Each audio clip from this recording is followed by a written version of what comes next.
Well, good Tuesday morning, friends. Mark Holmes here with my buddy Cowboy Joe Boo, as well as Joe Bear. I know you can't see him. We had to move the set a little bit forward here and stuff, so the camera doesn't quite pick up that. But as always, I want to thank you all for watching, commenting, subscribing, and being part of the Joe Boo Sports Report. And I would say let's get open for business, but it looks like we are already open for business here. But make sure you hit the like button and the subscribe button, because that definitely helps the algorithm here. And we, my friends, have definitely got something to worry about. The Washington Commanders, whom some American Indians want them to become the Redskins again. There's a petition with over 100,000 signatures saying, bring back the Redskins. And it seems like the Washington Commanders are showing a lot of past Washington Redskins stuff where they're not kind of saying Commanders. I think they're trying to build it up where they might actually bring that back. But the Commanders did something that nobody has done since 2015, and maybe we need to be scared of the Commanders with the left hand up, because they might put the right hand up too. They might put it up too, because they beat the Baltimore Ravens, who have not lost a preseason game since 2015. Since 2015. It's the first time they've lost one. Now, for the Commanders, they may actually have their quarterback. And Sam Howell, he looked pretty good last night. Now, again, it was just preseason, but we'll remember that Sam Howell and the Commanders did beat the Cowboys on the last week of the season. So there's that. So we'll have to wait and see. Terry McLaurin did hurt his toe, and they're, of course, going to be taking it easy. He may miss the first couple of games of the season, so not everything is wonderful in Rio land. So as we get ready, this week will be our final preseason game on Saturday, and then it will be getting prepared for the final game, to start the season. This will be the final preseason game. Brandon Cooks, we've seen him flying down the field, but a lot of people, and I'm included, did not know that he is actually a pilot and went on a pre-game flight over Seattle Seahawks Stadium with Micah Parsons. Take a look at this. This is kind of like, okay, bro, I'm kind of scared. Kind of scared, because you in one of them little teeny planes that seem like they could have an issue at any point. They need me to do the flyover for the national anthem, he says. Look at that. They let the wrong ones in the skies. Can you believe that?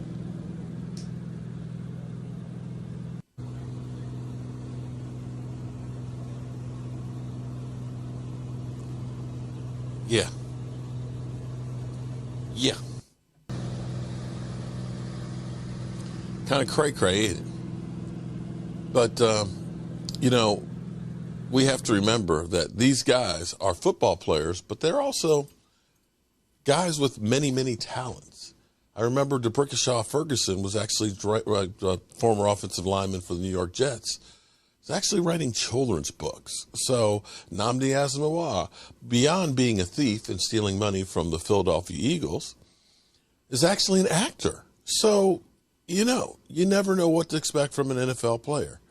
Now, the question is, okay, here's the big question, is Jonathan Taylor of the Colts, at the moment of the Colts, has been given permission to seek a trade.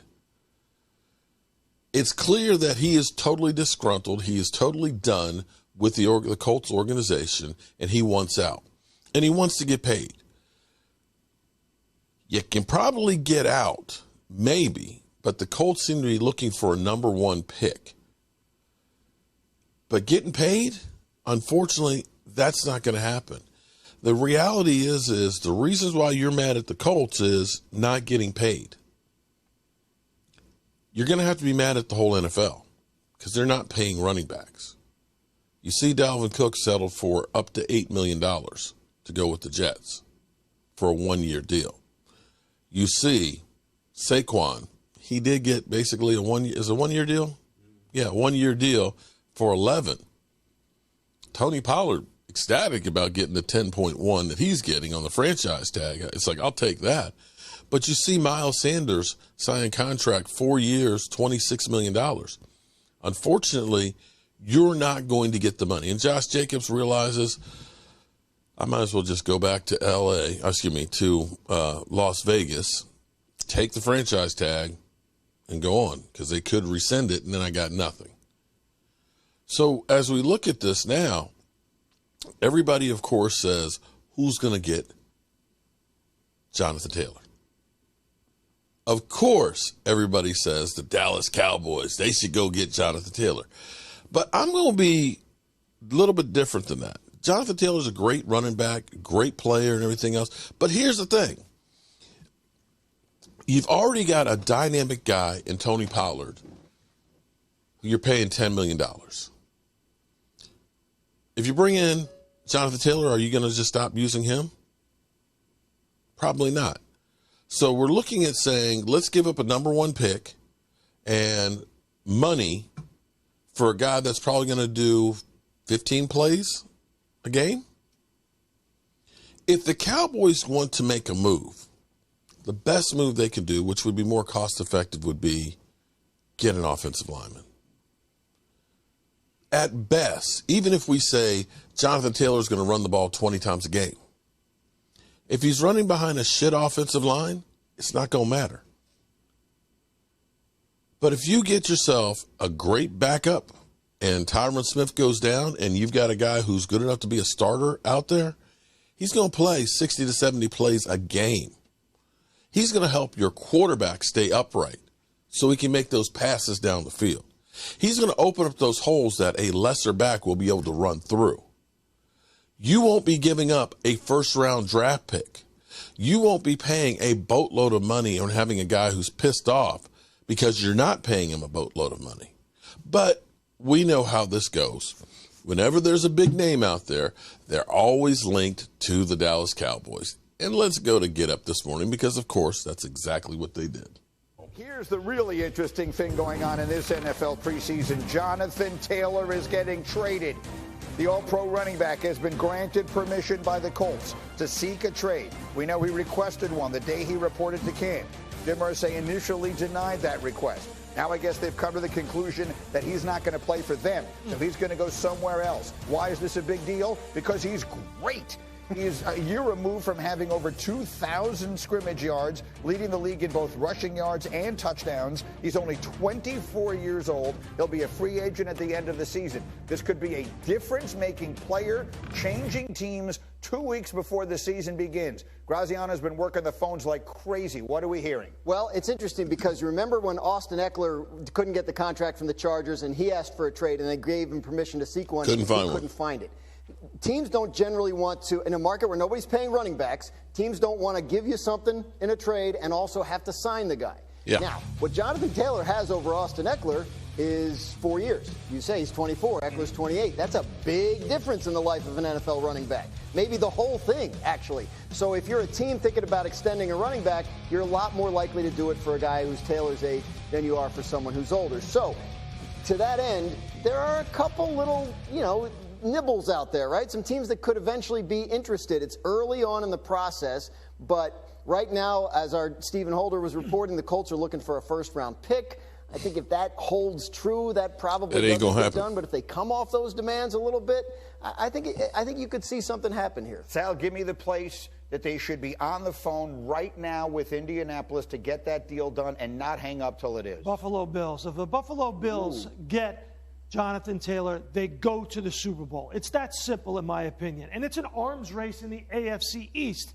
And Buffalo needs a complement to Josh Allen, a really reliable complement. They need volume and production out of their running back position, and that changes the dynamic of how Josh Allen can play and what he can do. You already have an outlier at the wide receiver position.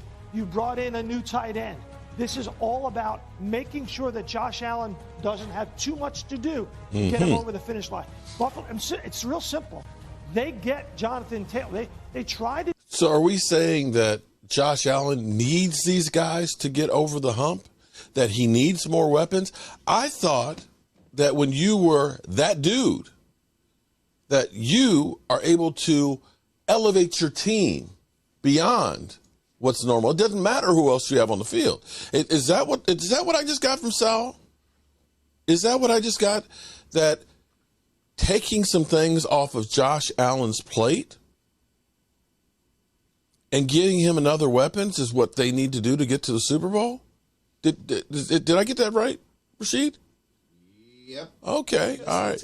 But Dak Prescott, it doesn't matter that he's got Noah Brown and loses Tony Pollard. He's a failure. They did do it with Naheem Hines last year. Yeah. When they brought him over from the Colts. Didn't work out. So you know they have a mindset like we've got to help Josh Allen out. We got to help Josh Allen out. That's what they just said. Oh, my God. He said that to me in our meeting this morning. We got to help Josh Allen out. But I thought he was the best quarterback, second best quarterback in football. As a fan of the Jets, scares me to death, Swagoo. What team do you think should go all in? Yeah, I hear all that.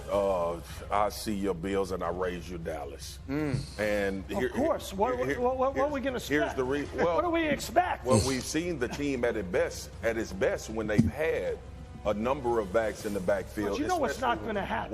You know what's not going to happen. It doesn't matter if it's going to, and I don't know that. Let him go. I don't know that. Why would this make so much sense? Tony Pollard coming off of an injury, and we talked about how well Tony Pollard played.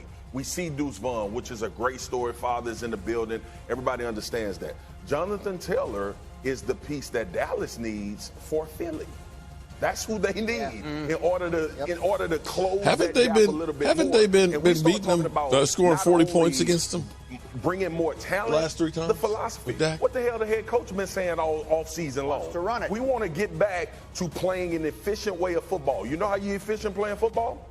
You be able to turn around and hand it off. You know how Dak throws less interceptions? You be able to turn around and hand it off to a prolific back. We're not talking about just a guy coming into your building. We're talking about an elite rusher in this league. Look, 2 thoughts jump immediately to my mind with this. One of them is Tony Pollard is a terrific accent piece. He's not meant to be a guy that you hand it off to 20 times a game. Second, when Dak was at his best, when this team was at its best in recent years, it's when Zeke was at his 100%. Best. This is that, right? That's Jonathan Taylor is that. Upgrade with Jonathan Taylor. And not only that, when you think about what Dallas has gone through as far as we've always come back to why couldn't they score points? We talk about how good the defense has been. What has happened? Last year, we saw Tony Pollard get hurt, and we saw them become obsolete from an offensive standpoint. I feel like this. Jerry said what he said about how this team and how he perceives this team. And when you bring Jonathan Taylor in, it not only makes you better as a football team, it reinforces that we are all in for going for this Super Bowl. And look, in totality, does it make a huge difference for Dak Prescott? Yes. And that's the only thing that really matters when it comes to the Cowboys right now. I think if you're the Cowboys and you say you have Jonathan Taylor on your team this year, they'd say, great, that sounds fantastic. What the Cowboys probably aren't going to want to do is trade a first-round pick or high draft picks and also sign the guy when they have all these other extensions coming up, right? Dak Prescott, Micah Parsons, all these guys. So CeeDee Lamb's still not. So, yeah, I think those are both great picks. Great. I mean, but again, Buffalo hasn't prioritized the position, doesn't fit financially with what Dallas wants to do. The one I'm going for is Baltimore. We saw them at the beginning, right? We know what Lamar Jackson can do. We've heard all about the new weapons on offense, how they want to throw it. But they have so many question marks at all these offensive positions, right? Odell Beckham coming off a year he didn't play, right? Rashad Bateman always hurt. Zay Flowers, great, but a rookie.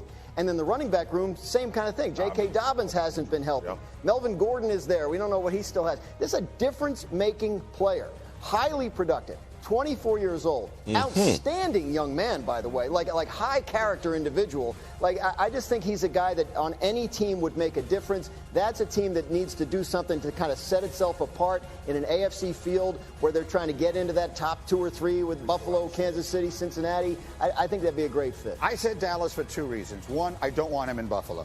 The other is that I do think it makes sense. And listen, Sal, you just said they'll never do it. Well, here's the bottom line. All right, a first-round pick, whatever. Someone's going to have to give the Colts what they want. This is going to become a race, and teams are going to want him. Jerry wants to win it right now. The Cowboys are in all-in mode. This is how they win when they play well. Oh, by the way, we just were told that they got to pay all this money. They have no money. And then 2 weeks later, they had money for Zach Martin, right? Suddenly, you've got money when you need money. And I was looking at the salary cap this morning. We got sent out, like, the teams that have the most money remaining. The Cowboys have a ton of money remaining under the salary cap. It's running back money. Look at it here. It's $19 million they have. These other teams You have don't way ever less. have to put it up there for me. You know how I feel about it. I'm with you. But so tell me, Sal, why are you saying they won't do it? I'm saying they won't do it because they have Tony Pollard. And I believe Tony Pollard is not a workhorse back. He is like a Ferrari in a demolition derby, is what Ryan Clark said. They say they're going to run the ball, but that's not what they're doing in training camp. What they're doing in training camp, and all the reports coming out of Dallas camp, is the same.